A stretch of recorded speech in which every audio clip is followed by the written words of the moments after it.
El siguiente segmento tiene contenido o opinión.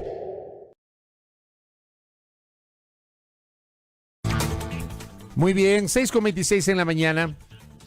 Saludos cordiales para todos, para todas. Ya tenemos una muy interesante visualización a esta hora de la mañana. Muchas gracias. Nos informan, nos reportan y alerta a nuestro equipo en Santo Domingo. Nos reportan que hay algún problema con la señal abierta en Manaví, la 88.5. Para que, obviamente, esta es una alerta que nos hacen algunos de los internautas que nos siguen por la transmisión del Facebook Live.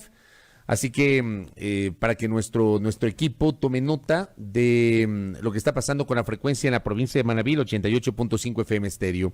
Estamos perfectos en 89.7 en Pichincha y en 97.5 en Esmeraldas. Igualmente en Santo Domingo de los Áchilas por la señal de Majestad Televisión. Estamos también por el canal 3 de TVNet. Como cada mañana nos retransmite Canal Star en las zonas de Same y Tonchihue en la provincia de Esmeraldas. E igualmente agradecemos la gentileza de siempre a los colegas y amigos de la Asociación de Comunicadores Populares, los internautas, que reportan pues la retransmisión de este espacio a través de sus diferentes plataformas digitales. Muy bien. Algunos temas para comentar el día de hoy. Espero que hayan disfrutado el feriado como corresponde, con el descanso y respetando las medidas de aislamiento. Efectivamente, me confirman. En Manta no tenemos señal, tampoco en Puerto Viejo. Hemos puesto en alerta a nuestro equipo. Gracias a los amigos en la provincia de Manabí, pero síganos a través de esta transmisión de Facebook Live y también nos pueden sintonizar por www.radiomajestad.com. A ver, empecemos por la coyuntura, si me lo permiten. Hay una frase muy popular que dice los pájaros contra las escopetas, y de esa manera leí la nota periodística que publicó Diario El Comercio sobre la inscripción de Daniel Salcedo Bonilla. Y esto evidentemente ha generado una gran discusión, porque claro, lo que busca, y es clarísimo, ¿no?, la intención del señor Salcedo, que seguramente no tiene ninguna posibilidad de llegar a ser legislador, no a priori. Perdón el prejuicio, pero me da esa impresión, y me da esa impresión porque evidentemente su organización política o la organización política que pretende auspiciarlo no está pues dentro de las primeras o de las más grandes o de las que han hecho un gran trabajo político en los últimos tiempos, y esto se lo dije a Fernando Rosero la semana anterior que conversamos con él. El Fuerza Ecuador 2020, que es una suerte de relevo del Partido Revolucionario Ecuatoriano, no es el mismo. Esta organización política versión 2020 no es la misma versión 1992, 1994, 1996. En 1992 Bucarán se convirtió en el gran elector de ese proceso electoral en el que quedó tercero contra todo pronóstico, cuando en 1990 recibió la amnistía y lo trajeron las fuerzas políticas de aquella época, en esta alianza que fue denominada el Pacto contra Natura entre el Partido Social Cristiano y el Partido Rolosista. Le dieron la amnistía a Bucarán en el Congreso Nacional, dizque lo trajeron para derrotarlo en las urnas, y resulta que Bucarán en el año 92 se convirtió en el gran elector, tuvo un importante número de diputados, en el año 94 tuvo un importante número de diputados. En ese tiempo los diputados provinciales se elegían cada 2 años, teníamos elecciones intermedias de diputados provinciales cada 2 años, y luego en el año 96, aquel que dijeron que había que derrotarlo en las urnas, terminó derrotándolos en las urnas, porque Bucarán llegó a la segunda vuelta y le ganó las elecciones a Jaime Nebot. Y tuvo un papel protagónico el PRE en el 96, y tuvo un papel protagónico en el 98, y tuvo igualmente presencia política en el Congreso del año 2003.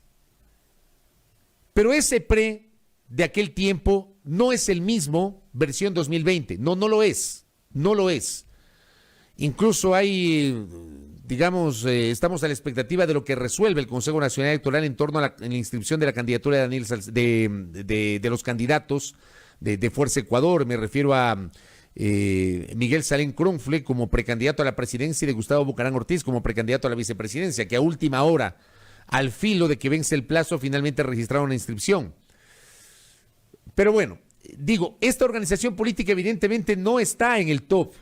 Y es así, y espero que se entienda lo que digo. No está en el top de organizaciones políticas del Ecuador.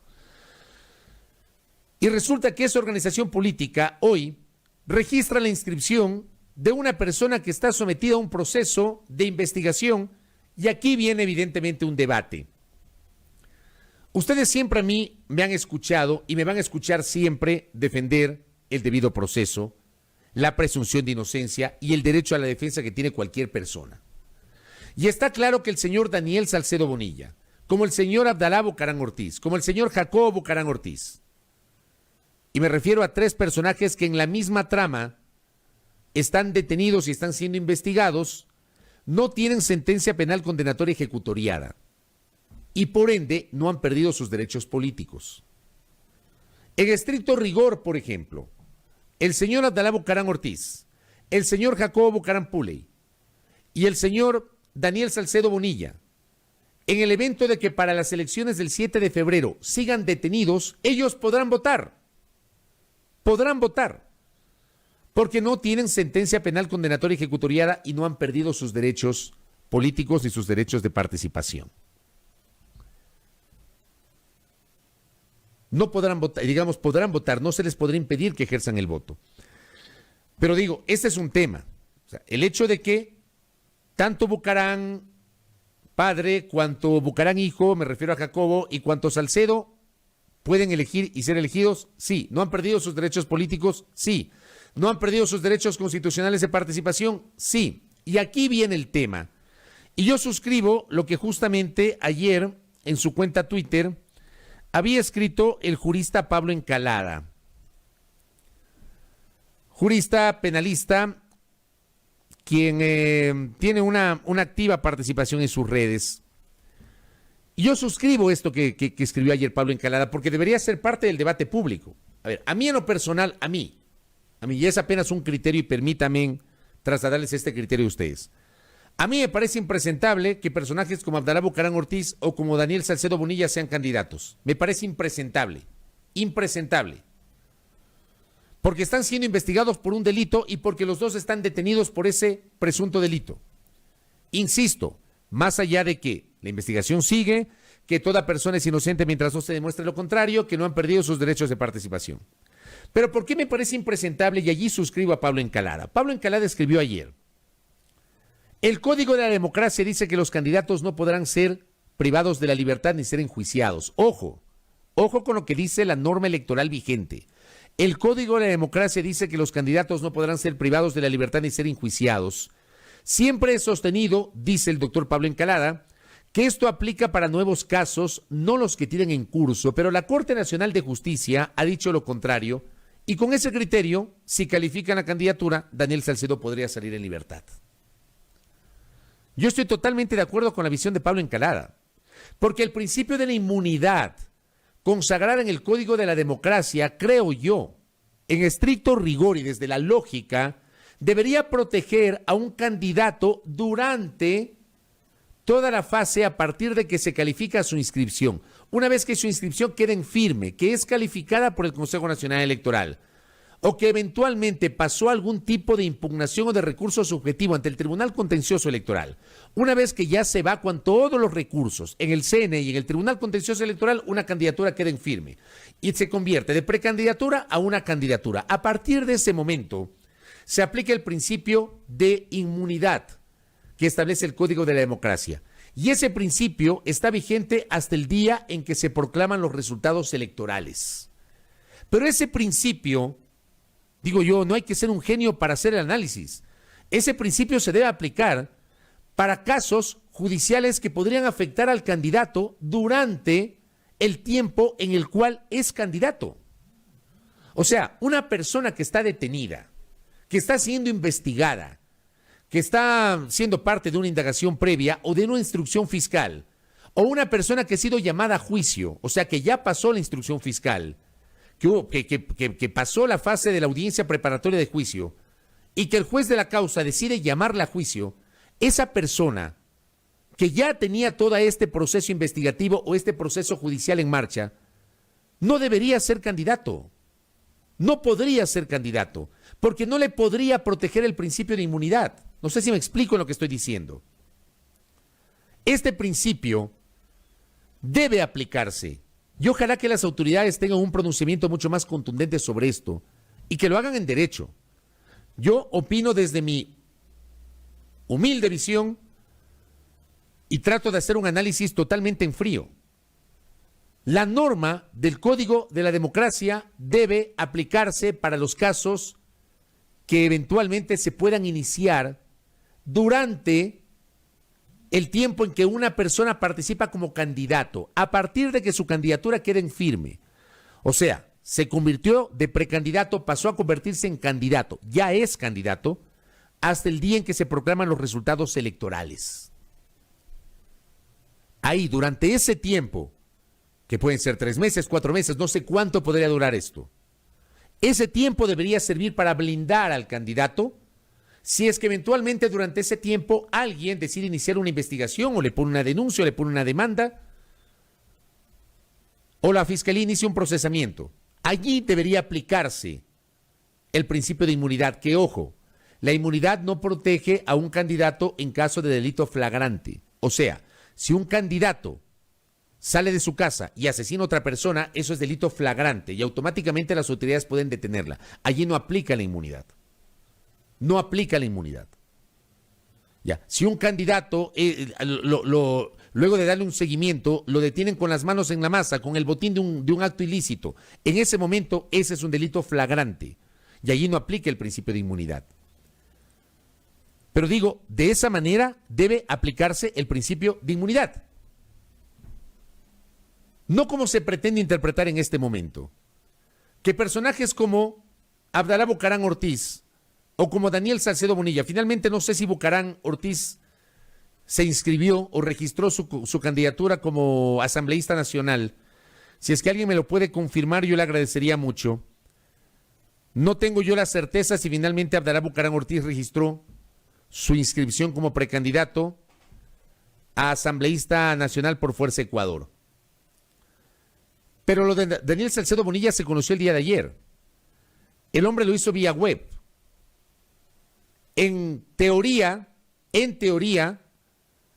no tiene impedimento para ser candidato porque no ha perdido sus derechos políticos y sus derechos de participación, pero el hombre está detenido. El hombre está detenido. Y aquí vienen algunas cosas. ¿Participó en la primaria de fe? ¿Participó o no participó en la primaria de fe? O sea, porque va a haber gente que este tema lo van a querer asociar al otro tema que hemos conversado en varias ocasiones, el de Rafael Correa. El tema del personal, de personalísimo, porque claro, los defensores de fe y de Bonilla me van a decir, a ver, el señor Bonilla hizo lo mismo. El señor Bonilla envió su inscripción vía web, la inscripción. ¿Qué pasa con el tema de la nominación como precandidato? ¿Hubo este proceso al interior de fe? Al interior de fe, en ese proceso, ¿el señor Bonilla participó? ¿El señor Bonilla aceptó la nominación como precandidato a asambleísta provincial por el movimiento Fuerza Ecuador por una de las circunscripciones de la provincia del Guayas? ¿Lo aceptó? Claro, y aquí hay algunas inquietudes de los internautas. ¿Cómo es que el detenido tiene internet? Bueno, ahí yo me permito decirles, no es que él coge y va al internet y él ingresa, le dan ingresando. O sea, alguien le ingresa. No es que él mismo se para en la computadora. Alguien le ingresa. Eso es muy normal en el mundo de la política. O sea, entregan los documentos y es la organización política la que se encarga. Pero Salcedo no participó en el proceso de democracia interna o puede certificar aquello. Aquí será interesante también saber qué dicen los delegados del Consejo Nacional Electoral que debieron haber observado la convención del partido Fuerza Ecuador. Para saber, yo tuve conocimiento que en el caso de Fuerza Ecuador hubo algunos ingredientes que aparentemente no cubrieron de total legalidad la convención de Fuerza Ecuador, que también se desarrolló a última hora, y a última hora designan como precandidatos presidenciales a Miguel Salem Cronfle y a Gustavo Bucaram Ortiz. Luego Gustavo Bucaram dijo que a él nadie le había comentado nada, o sea, desastre esto. Y así quieren inscribir a Daniel Salcedo. Pero retoman el tema de Salcedo, porque el tema de Salcedo aplica para otros. O sea, bajo el mismo concepto que les estoy planteando, Daniel Mendoza podría ser candidato. No sé si me captan el punto. Bajo el mismo concepto, Daniel Mendoza podría ser candidato. Podría serlo. Por mencionar otro ejemplo. Ya hay otros casos. El portal La Historia este fin de semana publicó la referencia de que la actual asambleísta Karina Arteaga buscará la reelección. Y buscará la reelección auspiciada por el movimiento Podemos, que entiendo, la situación de Podemos está todavía en suspenso. Hubo una decisión de un juez del Tribunal Contencioso Electoral que seguramente ya habrá sido apelada por el Consejo Nacional Electoral para que esa decisión sea conocida por el Pleno del Tribunal Contencioso Electoral. No sabemos si Podemos finalmente será o no registrado, o sea, mantendrá su registro electoral y podrá participar con candidatos en las próximas elecciones. Eso está en suspenso, pero por esa organización política registró su precandidatura a la reelección como asambleísta la legisladora Karina Arteaga. Pero yo insisto, yo no voy a acusarle a la asambleísta Arteaga de ningún delito porque ella está siendo investigada y no le corresponde al periodista decir la asambleísta cometió tal delito. Uno simplemente establece escenarios y la asambleísta Arteaga ha sido llamada a juicio. Ha sido llamada a juicio y está con medidas cautelares alternativas a la prisión preventiva. Y ella también ha registrado su inscripción. O sea, ¿cómo se aplica en este caso la justicia electoral? Espero que se entienda el punto que estoy planteando. Esto tiene que ser analizado y tiene que generarse un pronunciamiento. No sé si debe hacerlo el Tribunal Contencioso Electoral, no sé si en algún momento tiene que hacerlo la Corte Constitucional. No sé si para las siguientes elecciones habría que hacer una nueva reforma electoral que clarifique estos temas. Porque yo sí soy de los que cree que el principio de la inmunidad debe proteger a la persona durante el tiempo que es candidato o candidata, durante ese tiempo. Durante ese tiempo, desde el momento en que su candidatura quede en firme hasta el momento en que se proclaman los resultados electorales. Y eso no le puede beneficiar respecto de los procesos que anteriormente ya venía enfrentando. Porque bajo esa lógica, el señor Daniel Salcedo, si le califican la candidatura, va a salir libre. Porque va a invocar la inmunidad. Y bajo ese criterio, si el señor Daniel Mendoza se hubiese inscrito como legislador, y digamos que inscrito como legislador le califican la candidatura, el señor Mendoza podría salir libre. Se estoy haciendo una analogía entre Salcedo y Mendoza. Mendoza no se ha inscrito, al menos no conocemos que haya registrado su inscripción. Pero sí Salcedo. Y hago esta analogía, porque los dos están detenidos, porque los dos no han perdido sus derechos políticos y de participación, porque los dos, en estricto rigor jurídico, pueden elegir y ser elegidos. Pero hay normas legales y reglamentarias complementarias a la norma suprema que es la Constitución. Para mí no tiene sentido. Lo de Salcedo no tiene sentido. E insisto, el caso de Salcedo debe provocar un pronunciamiento inmediato del Tribunal Contencioso Electoral, cuyas decisiones crean jurisprudencia en materia electoral. Es el organismo de justicia electoral. Que haya una interpretación sobre el alcance de la norma jurídica consagrada en el Código de la Democracia respecto de el principio de inmunidad. No tiene sentido, de verdad que no tiene sentido.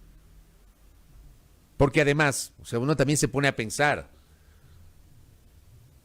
aunque el proceso sigue su marcha, aunque el hombre está siendo investigado, aunque debe responder ante la justicia, aunque no sabemos si ha cooperado, si ya ha dicho algo, cómo ha evolucionado ese caso, no tenemos conocimiento. Pero hay que recordarle al país que este señor pretendió fugarse y que este señor no está a buen recaudo porque se cayó la avioneta.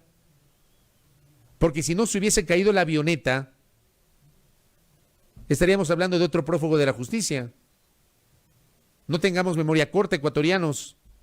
No tengamos memoria corta.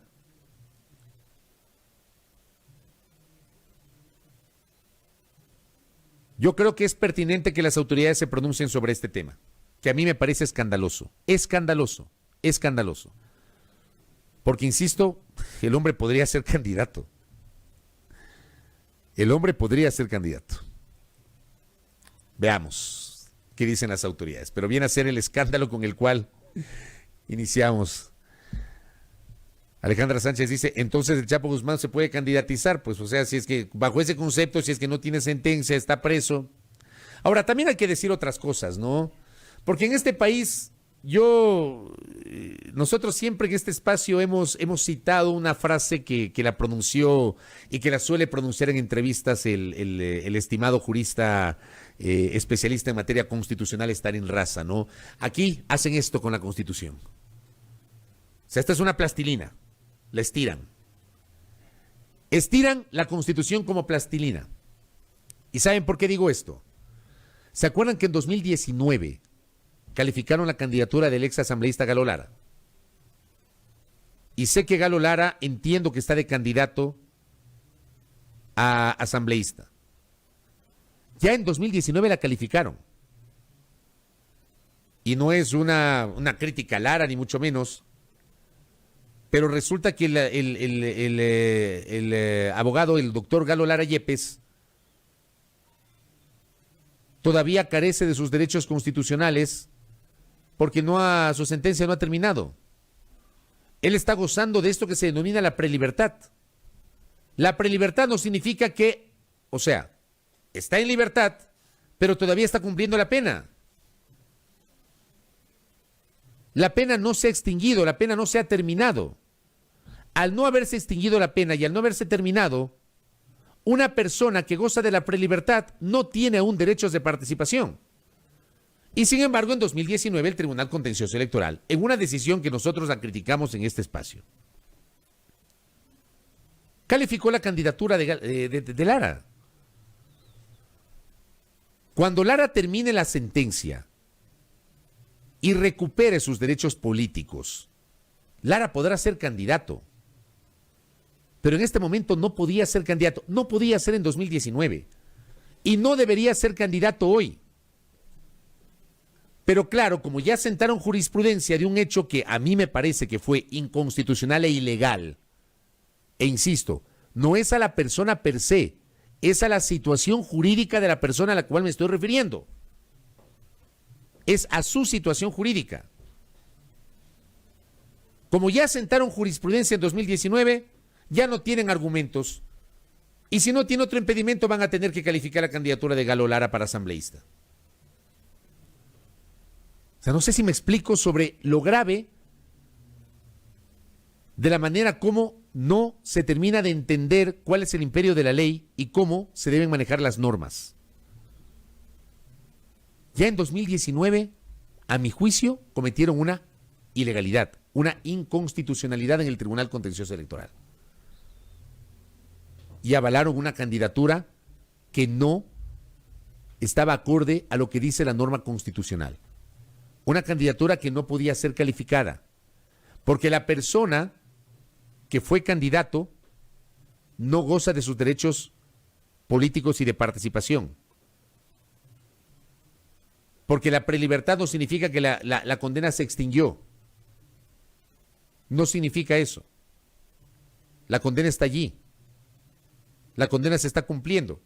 La está cumpliendo a través de este beneficio que se llama prelibertad. ¿Quién responde por todas estas cosas? ¿Quién responde? ¿Quién nos aclara? ¿Por qué las normas en este país se interpretan de acuerdo a la conveniencia del momento político? ¿Por qué en el Ecuador no tenemos normas que se respeten siempre independientemente de quién gobierna o de quién ostenta el poder? En el Ecuador, con las normas, con las leyes, hacen lo que les da la gana y las estiran como plastilina. Eso pasa en el Ecuador. Y por eso hemos tenido varios personajes que finalmente han terminado siendo candidatos.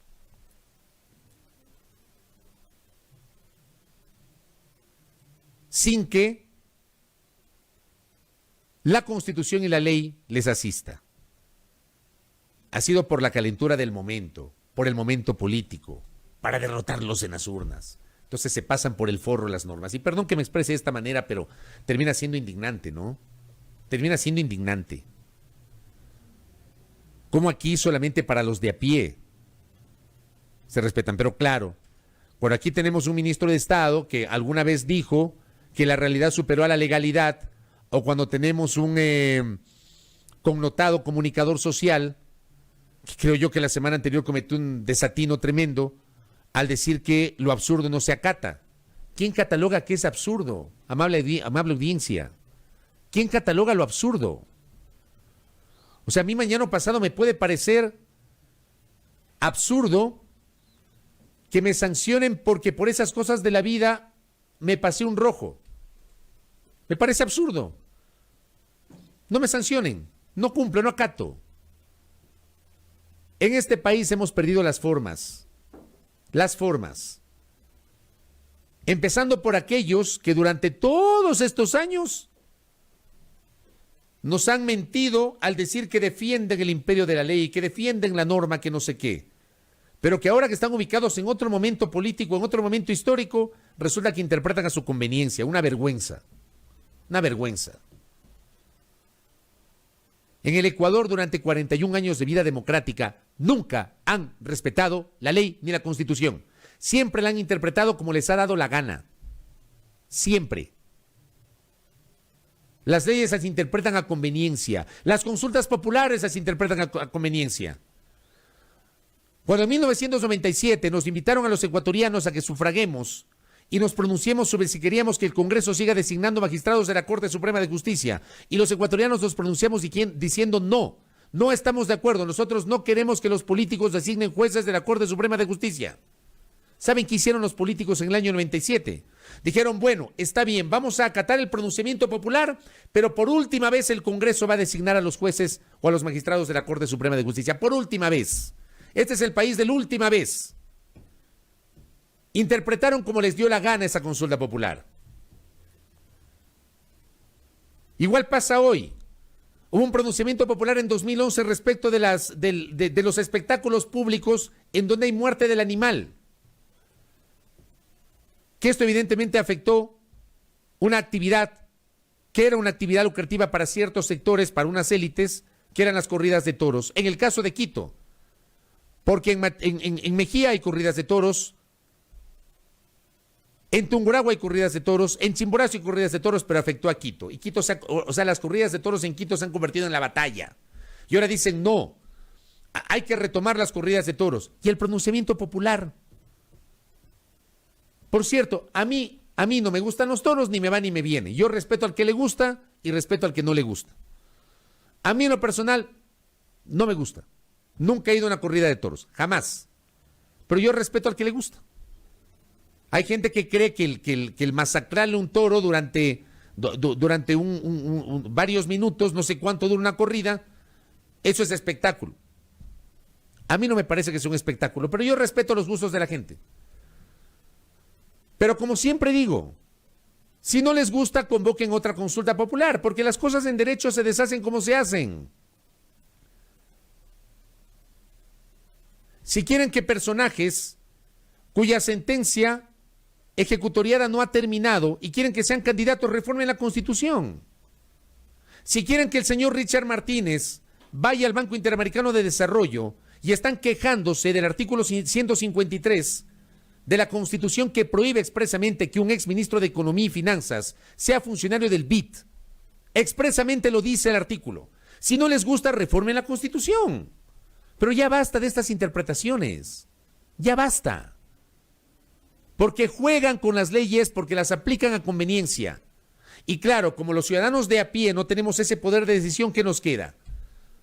Al menos quienes hablan, utilizar estos micrófonos para expresarse y para decirles lo que uno piensa y lo que uno siente. Que ustedes tienen toda la legítima libertad de coincidir o no con esta visión. A mí lo que me fastidia es cómo interpretan las cosas a conveniencia. Bajo esas conveniencias, personajes como Daniel Salcedo podrían ser candidatos. Personajes como Abdalá Bucaram Ortiz podrían ser candidatos. Personas que tienen sentencia penal condenatoria ejecutoria de que están en prelibertad podrían ser candidatos. O sea, yo no entiendo. Una persona que 2 años, 4 meses lideró el frente económico de este país, bajo la misma lógica de que lo absurdo no se acata, entonces vaya nomás al BID, vaya al Fondo Monetario, vaya al Banco Mundial. O sea, hagamos lo que nos dé la gana. Eso es lo que nos están diciendo. Aquí se hace lo que les da la gana. Los políticos hacen lo que les da la gana. Estiran las normas como les da la gana. Así termina siendo. Estas cosas no deben pasar desapercibidas, queridos ecuatorianos, queridos oyentes. Aquí hay que aprender a vivir en derecho. Si las normas no les gustan, hagan lo posible para reformarlas. Si no les gusta el 153 de la Constitución, refórmenlo. Mientras tanto, por muy absurdo que les parezca el 153 de la Constitución, está allí. Hay que acatarlo. Claro, el fin de semana un amigo que me escucha todas las mañanas, se me pasó el nombre, y que me sigue también en el Twitter, me decía, pero también hay un tema. Es verdad lo que dice el 153, pero si no se acata, o sea, ¿cómo se hace para sancionar a quien no acata esa norma? Y me pareció interesantísimo ese planteamiento. O sea, en este caso, si el exministro de Economía y Finanzas va al BID y el BID, independientemente de lo que dice su código de ética, ratifica su nombramiento, e independientemente de lo que dice la Constitución del Ecuador, ratifica ese nombramiento, ¿qué pasa ahí? ¿Podría haber alguna sanción? ¿Qué ocurriría ahí? Eso me planteaba un tuitero que me escucha todas las mañanas también, que insisto, le pido disculpas porque se me olvidó el nombre, pero le agradezco justamente por aquello.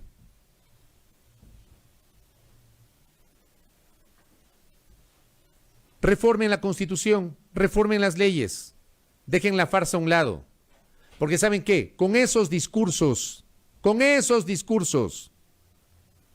demuestran que lo que dicen, llenándose la boca, no, respeto a la Constitución, respeto a las leyes, que el Estado de Derecho, que no sé qué, que no sé cuánto. Aquellos que durante todos estos años se pasaron diciendo eso, demuestran que lo único que necesitaban era estar del otro lado.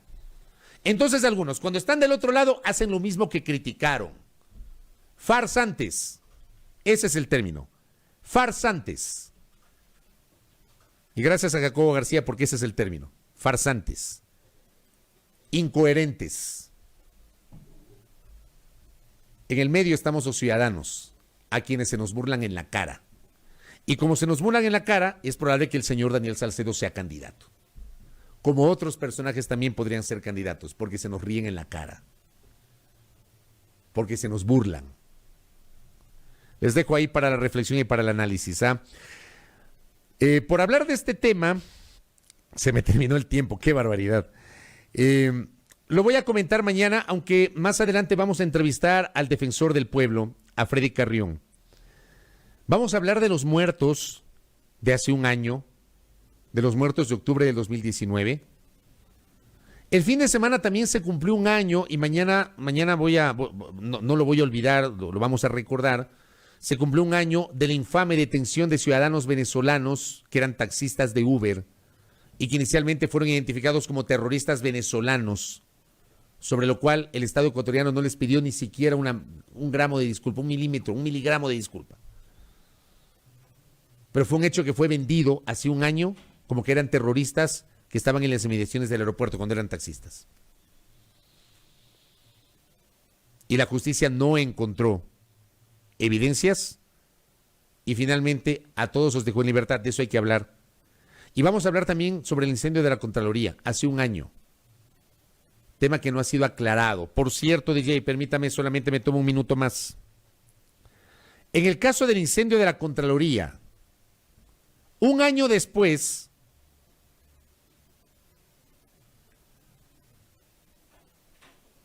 la Superintendencia de Compañías, Valores y Seguros ha generado una resolución a través de la cual, porque resulta que la compañía aseguradora pretendía no pagar, o al menos pretendía bypassearse el pago total del seguro por el siniestro de la Contraloría General del Estado. La semana anterior, la Superintendencia de Compañías, Valores y Seguros emitió una resolución a través de la cual dispuso a la compañía aseguradora La Unión, con la que tenía o tiene la póliza de la Contraloría, que pague los seguros todo riesgo de incendio, todo riesgo de vehículo y la de equipo electrónico, un año después recién, porque la compañía aseguradora se estaba haciendo la loca para pagar la totalidad. De lo que conozco, son algo así como 13 millones de dólares lo que tiene que pagar. 13 millones de dólares para pagar la póliza y que puedan reconstruir ese monumento a lo inexplicable, como le he denominado yo, el edificio de la Contraloría, monumento a lo inexplicable. O sea, un edificio que sufrió 2 atentados previos y que nunca fue resguardado. Y a la tercera lo incendiaron sin la presencia de los miembros de la fuerza pública. El monumento a lo inexplicable. De eso hay que seguir hablando en estos días. 7 de la mañana con 1 minuto. Estamos aquí a primera hora a través de la señal de Majestad Radio. ¿Qué me dice DJ? Seguimos. ¿Podemos enlazarnos ya con la entrevista o no todavía? Ya, ok, estamos reiniciando el equipo. Ya mismo estamos con Fausto Herrera, exministro de Economía y Finanzas. Una cosa adicional, antes de terminar el comentario, mientras el DJ reinicia la máquina, para poder dar paso a nuestro corte. Tenemos desde ayer nuevos precios de los combustibles.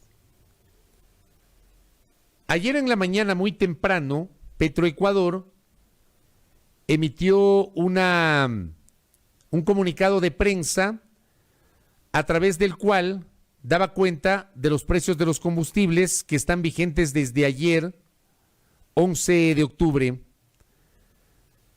El precio sugerido para la gasolina super, precio sugerido. Ustedes saben que no todas las estaciones de servicio cumplen con ese precio.